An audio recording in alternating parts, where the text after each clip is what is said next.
One of the glittering hopes of the future can be summed up in two words: geothermal everywhere. If the world's going to decarbonize in a reasonable time frame and at a reasonable cost, we're going to need a low carbon heat source and power source that's 24/7, non-weather dependent, can be implemented almost anywhere in the world.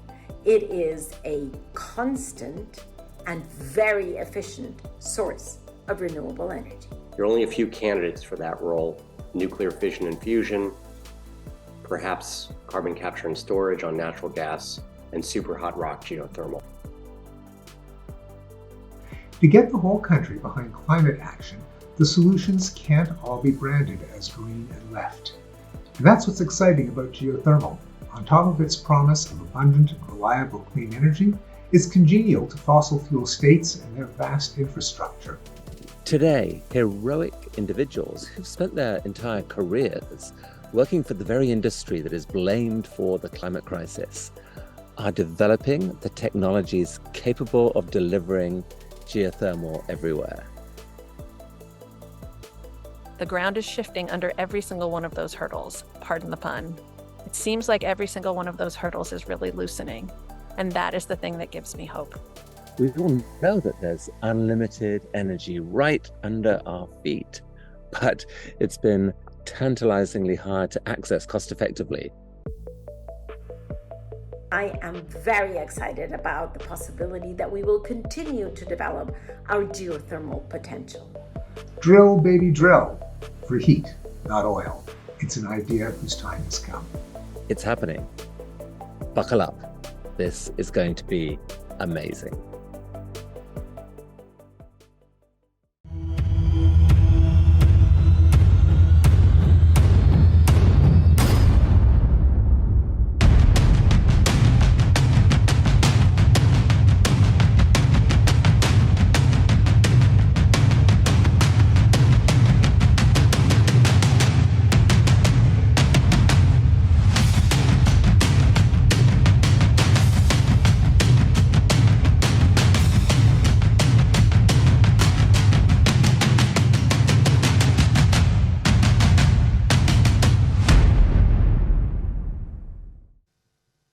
Hello to the Global Pivot audience.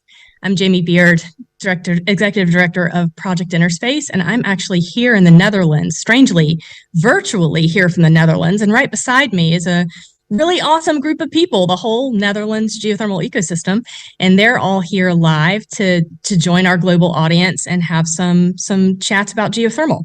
So we wanted to open Pivot this year virtually so I can address the global audience, and then we'll segue into our local Netherlands sessions. So a couple of housekeeping matters about the virtual platform. So really quickly, if you are a virtual audience member and you are on the virtual platform, there's a couple of ways you can interact with us here in the live sessions and also with other virtual audience members. So click around and look around the platform, and you'll see there are a lot of different ways that you can interact. You can react with a bunch of emojis. You can turn on your chat function and actually show yourself to the rest of the audience and enter things into a chat. Everyone will see that if you do, or you can direct a chat to a specific person as long as they have shown themselves on the platform. You can also ask us questions. So when we do sessions live and also virtually, you can ask questions of the panel, and every panel session will have a Q&A at the end of about 20 minutes where we'll take audience questions. Be careful to not put your questions in the chat because we won't see those. There's actually a bar at the bottom of the platform that says, type your question here. So go ahead and put your question in that bar if you would like to ask the panel a question. There's also a translation function. So Pivot this year is quite global, and I'll talk about that in a second when we discuss the theme. But there will be at least one panel at Pivot this year that is not in English. And when we're doing that, really in a really purposeful way to be as inclusive as possible to our global audience. But we have a translation function on the platform. So choose the language that you would like to see captioned, and the platform will auto translate for you. It's not entirely perfect, but you'll get the gist. All right, if there's a session throughout Pivot that you miss, don't worry. The sessions are uploaded onto the platform within 24 hours of the session, and you can just click on that session on the platform and it will replay it for you. Pivot is a month long this time around, and so there will be a lot of content on the platform live for you to go back and review if you would like to. A couple of our sessions also this year have audience polls. So please feel free to interact with us through that means. A few of the sessions, we will ask the audience your opinion about certain topics, and also we'll use the polls to vote for Audience Choice Awards in the competition. All right, so that's it for housekeeping. Let's go on to building bridges. So the theme of the conference this year, we started out back in 2020, all virtual and in the in the throes of the pandemic. And Pivot's always been about pushing innovation in the geothermal space. And we figure we ought to probably walk that talk. So we tried to change some things up this year and do something a little different. So we are making stops all around the world on every continent with the exception of Antarctica. Let's put that one off for a couple of years. And really shining a spotlight and doing deep dives on local ecosystems, local geothermal ecosystems around the world. So in years past, we've kind of thrown everybody who had really exciting ideas together in a panel for a discussion. This year, we're going to focus in on specific locations and discussions within particular locales. So we start off here in the Netherlands. We're in The Hague.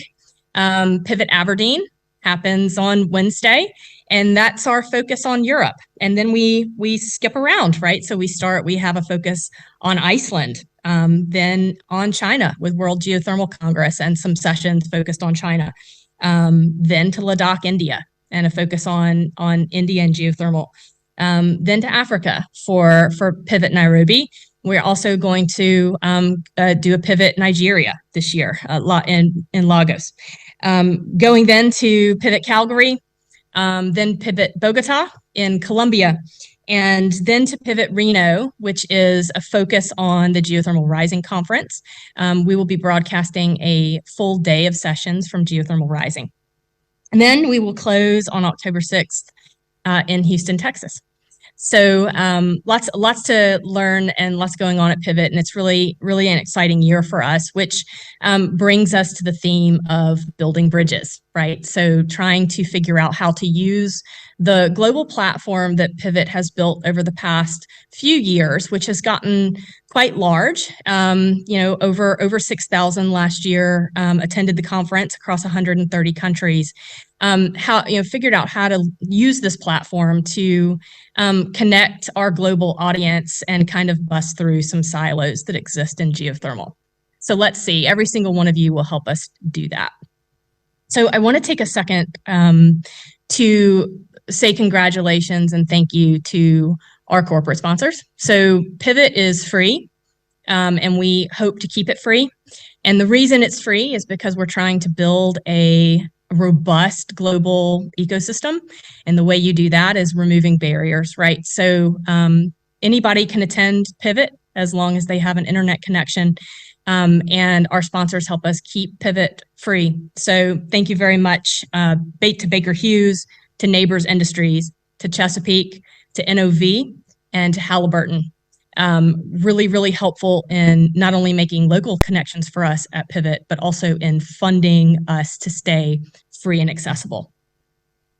So, all right, a lot of things Building Bridges is aiming to do. One of them is building bridges across countries, across nations, across entities. So, between, for instance, oil and gas players and traditional geothermal players, across technologies. So different types of technologies in geothermal aren't necessarily collaborating in a robust way together. building bridges there. We're also interested in trying to build bridges across the aisle.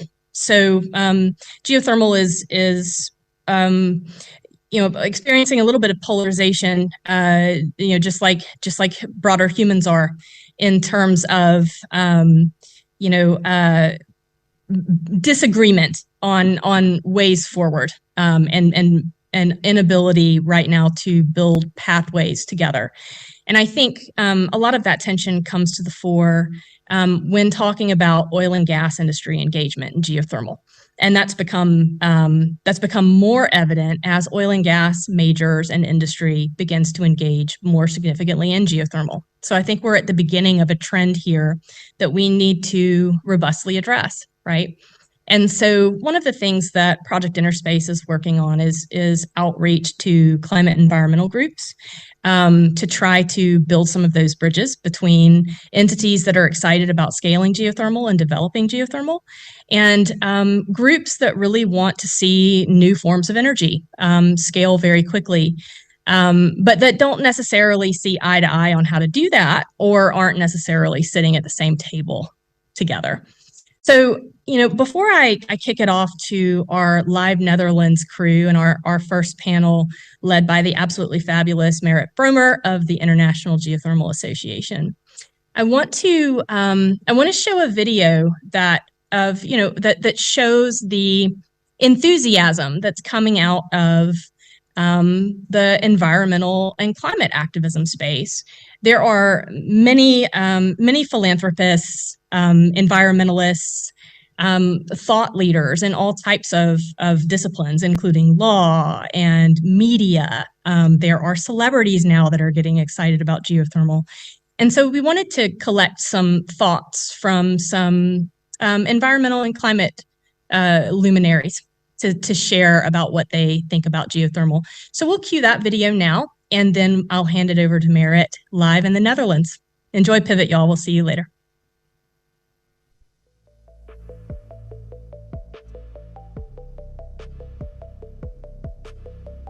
One of the glittering hopes of the future can be summed up in two words: geothermal everywhere. If the world's going to decarbonize in a reasonable time frame and at a reasonable cost, we're going to need a low carbon heat source and power source that's 24/7, non-weather dependent, can be implemented almost anywhere in the world.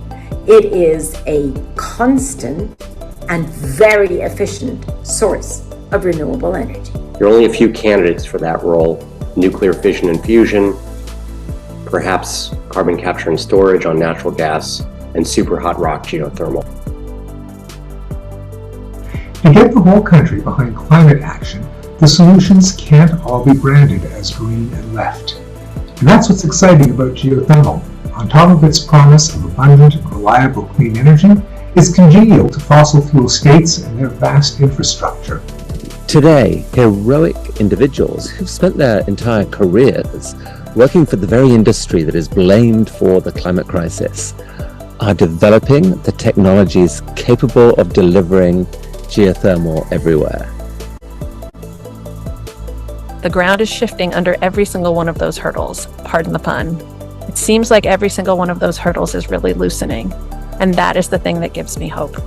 We all know that there's unlimited energy right under our feet, but it's been tantalizingly hard to access cost effectively.